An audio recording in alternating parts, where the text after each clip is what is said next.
Hello everybody, welcome to my another unscripted video about me rambling random stuff, especially about anime. And tonight I want to talk a bit on the Isekai genre. And I want to say that Isekai genre, while at its principle is something I don't mind, or rather I like it if used properly. But in my experience, this genre has been ruined by many mediocre writers, to the point that right now there's too much of this really lazily written, really boring stories that uses this setting, this isekai setting. To those who don't know, isekai basically means new world. The basic element of this genre is that a characters a character transport usually from our realistic world, our real world, into another dimension, into another world. Could be a magical world, could be a it's usually more a fantasy, medieval fantasy world. It's usually in that setting, but it could be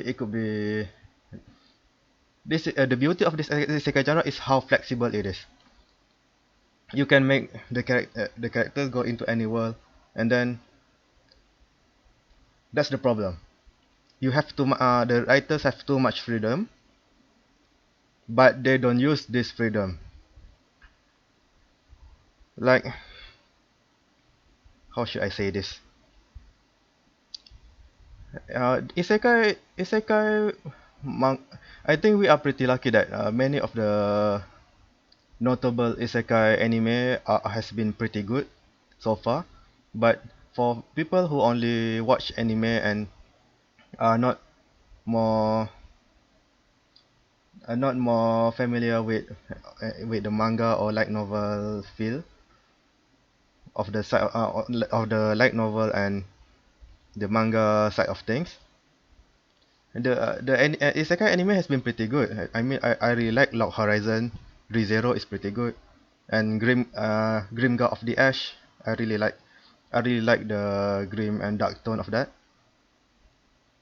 And what else? Overlord. I think Overlord has a unique concept, even though it has a really bad execution of the story. But I think at least in the past six years or something, isekai genre has been pretty good for anime. But if you read isekai manga,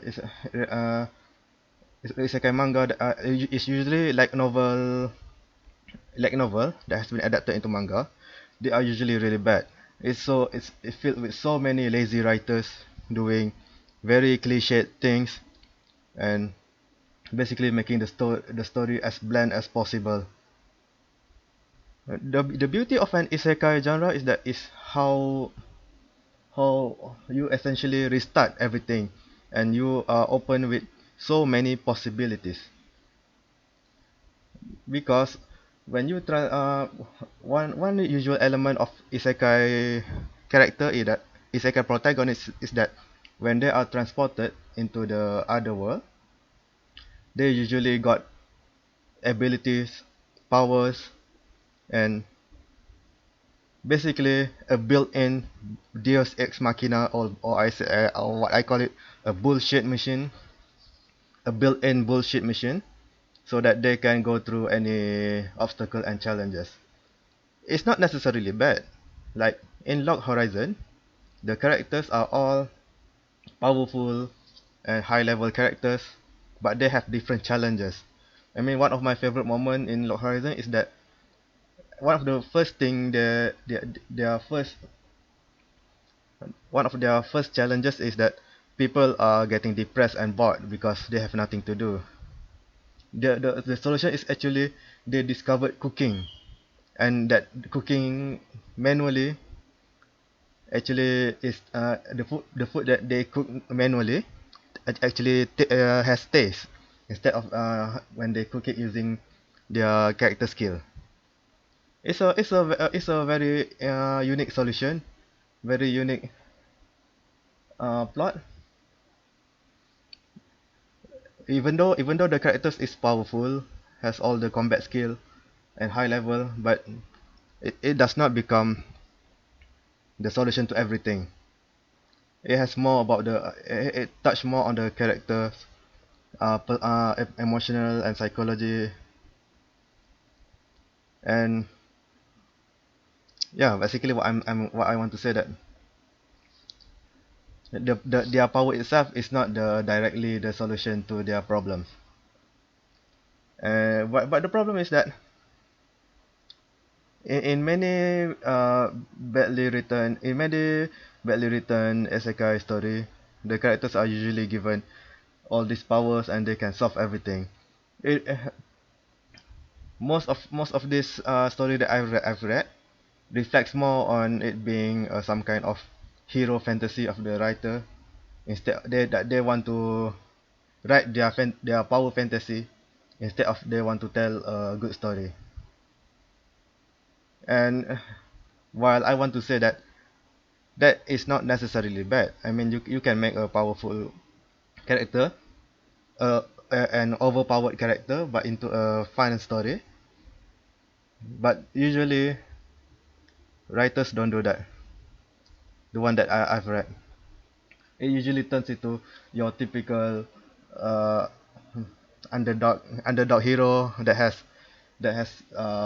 special ability and then they become hero and solve everything and fight evil and then get girls, insert many fan service scenes. Yeah, isekai has become a more of a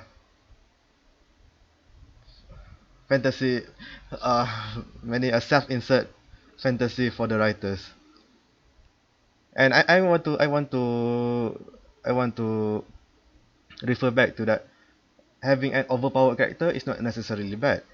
Dog Days, even though I don't think I can say that Dog Days is strictly an isekai genre, but in Dog Days, the main protagonist is summoned into a different world, and then he got he got this really powerful abilities, and he become one of the best fighter in that world.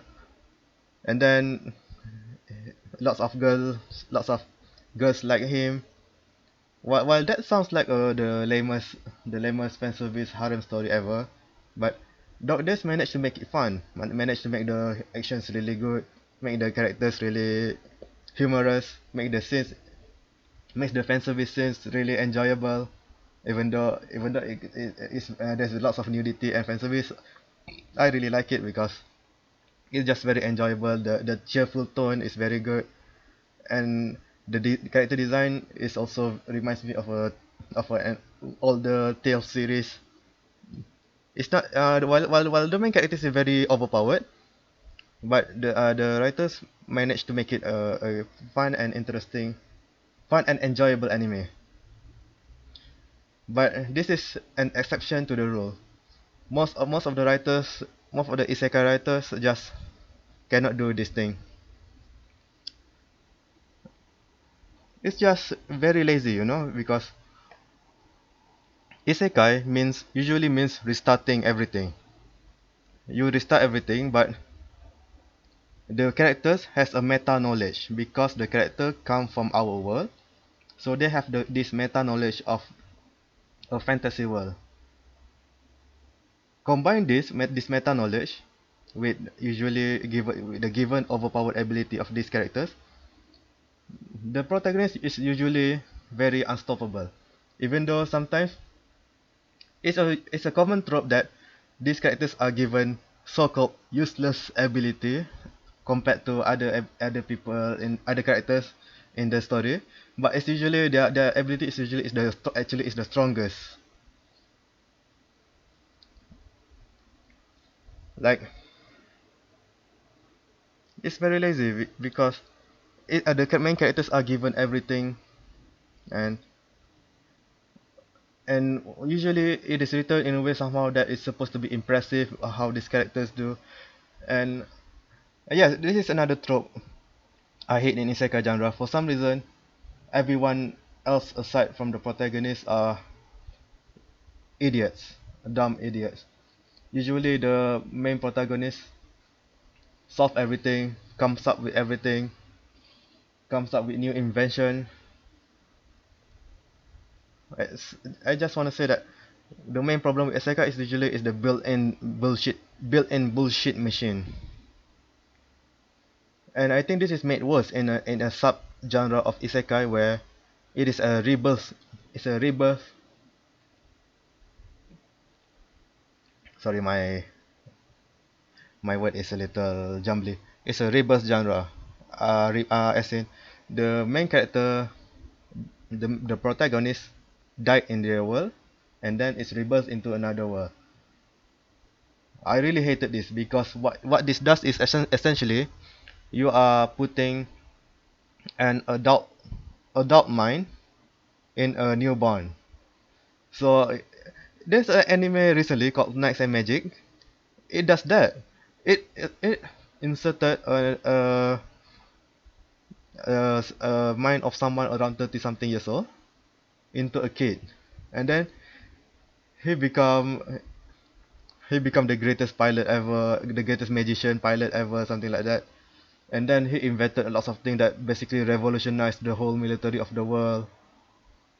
It's such a power fantasy. It's such a Mary Sue fantasy. I really hated it. The characters are the protagonist is unbelievably unlikable. And for some reason, even though there's many female teenagers that flock into him, he does not really try to push them away. Even though this character is a shota, is a like 13 years old male, but his mind is actually something closer to 40 years old. So don't you think that it's a bit creepy that an old man does not care that these teenagers, these hot female hot girls flocking and hugging him and practically wanting to bang him. See, it's the way the setting works that you gave the protagonist a reason to be an overpowered character. When you have an overpowered character, you already give an easy way to write yourself to solve every problem, every conflict. So in one way, isekai can be very lazy. While isekai can be engaging like Log Horizon, at the same time, isekai also can be isekai is usually very lazy, and they just give the protagonist every power, every tools to handle the problem. And I haven't yet talked about eh, no, I mean like the protagonist. I don't know why, but isekai writer really likes making overpowered characters. They gave him ability after ability after ability, and make the protagonist is so strong.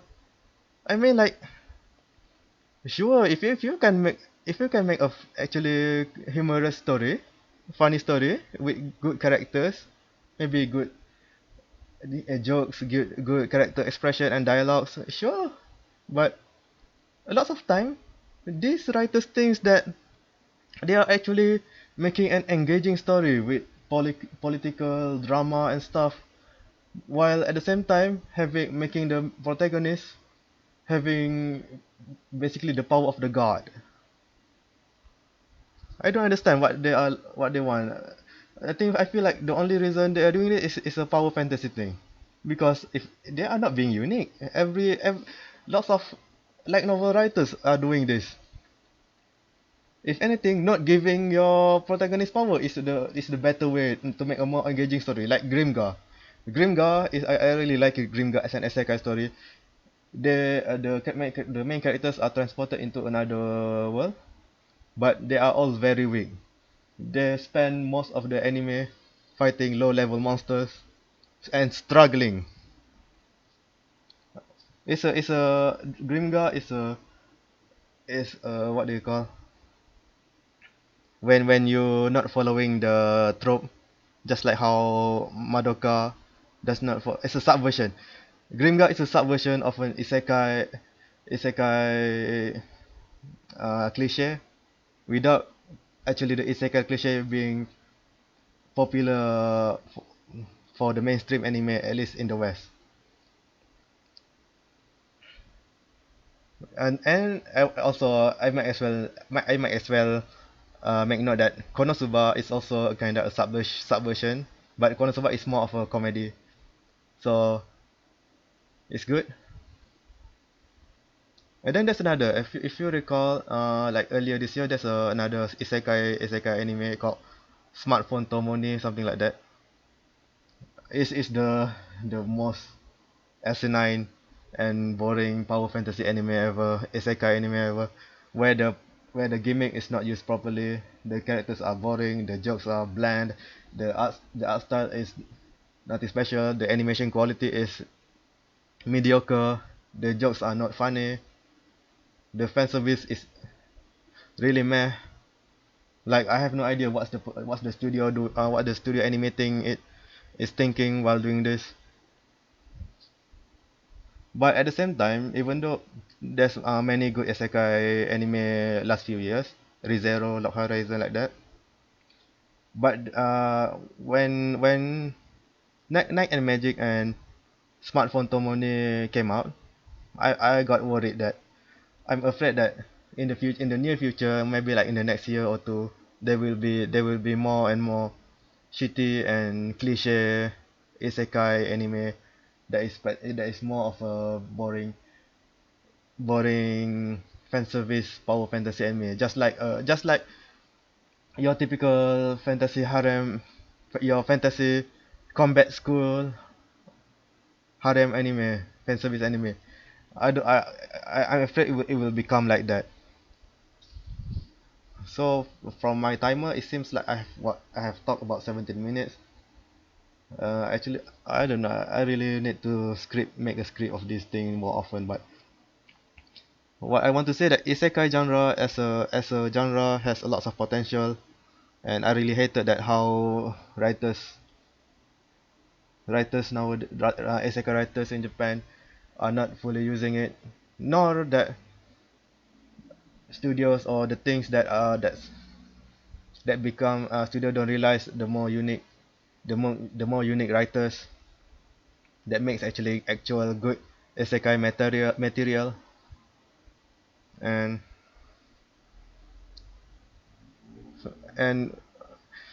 this really easy writing, this really easy plot elements really make mediocre writers, it's really attracted to mediocre writers. I mean, like, is isekai is very flexible. There's a isekai for practically anything. Like, there's an isekai where the characters turn into a hot spring, I think. There's an isekai where the characters are farmers. The hero that transported into another world become a farmer. And then that's the isekai where it's a more shoujo isekai where the main character is female, and then I forgot, but basically it's more shoujo, but it uses an isekai setting. And then it's very flexible and very easy to get into. So it really attracts bad writers, and I really don't like that. That's why I think these writers are ruining isekai genre. Isekai should be a more engaging piece, should be a more creative. A writer should be more creative and compelling in how they use the meta knowledge of the characters, of the protagonists that came from our world, and how they insert them into the plot of the fantasy land. So anyway, enough ranting. It has been 20 minutes. Man, I'm I'm thirsty. I'm not really a good talker, and it's really hot in my room right now for some reason. So I'm gonna stop now. So basically, I want to conclude that what is the conclusion really? I don't know. I want Isekai to be better. Anyways, thanks for listening. Bye.